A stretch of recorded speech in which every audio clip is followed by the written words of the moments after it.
Hi అండి, అందరూ ఎలా ఉన్నారు? సో ఇది వచ్చేసి మా పాప బర్త్డేకి మేమేం స్పెషల్ డిష్ చేసామో అవి చూపిస్తాను.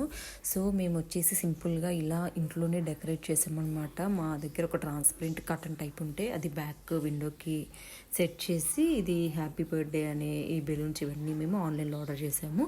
అండ్ ఆ లైటింగ్ కూడా వచ్చింది. సో ఇలా సింపుల్గా డెకరేషన్ అయితే చేసామన్నమాట. సో ఈ డెకరేషన్ ఇదంతా కంప్లీట్ అయిపోయిన తర్వాత ఏమేమి ఇంట్లో ప్రిపేర్ చేసామో వంట అది చూపిస్తాను. సో ఇది వచ్చేసి సలాడ్ అనమాట. సో కొంతమంది ఇష్టంగా తింటారు, కొంతమంది తింటారు. సో కేక్ అనేది యాస్టీజ్ అందరు ఇస్తారు. సమోసా వచ్చేసి మేము బయట తెచ్చామన్నమాట. ఇది వచ్చేసి వడ ఇంట్లోనే చేసాము. అండ్ ఇది వచ్చేసి నూడిల్స్ కూడా బయట నుంచి తెప్పించాము. ఇది వచ్చేసి పాల తలుకులు ఇంట్లోనే చేసామన్నమాట. చాలా బాగా నచ్చిందనమాట అందరికీ. సో ఇవి ఇంకా మెయిన్ వచ్చేసరికి పిల్లలు వచ్చేసి మెయిన్ కోర్స్ ఏం తినలేదన్నమాట.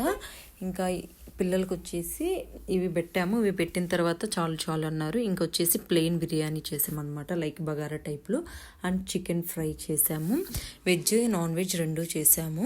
ఇది వచ్చేసి పన్నీర్ కర్రీ, వెజ్ తినే వాళ్ళకి పన్నీర్ కర్రీ, నాన్ వెజ్ తినే వాళ్ళకి చికెన్ ఫ్రై, అలాగే ముద్దపప్పు. వెజ్ తినే వాళ్ళకి ముద్దపప్పు, అలాగే రోటి పచ్చడి, టమాటా పచ్చిమిర్చి పచ్చడి అండ్ సాంబార్ అనమాట. సో ఇవి చేసామన్నమాట. ఆ రోజైతే అందరూ హ్యాపీగా తిన్నారు, చాలా బాగుందన్నారు.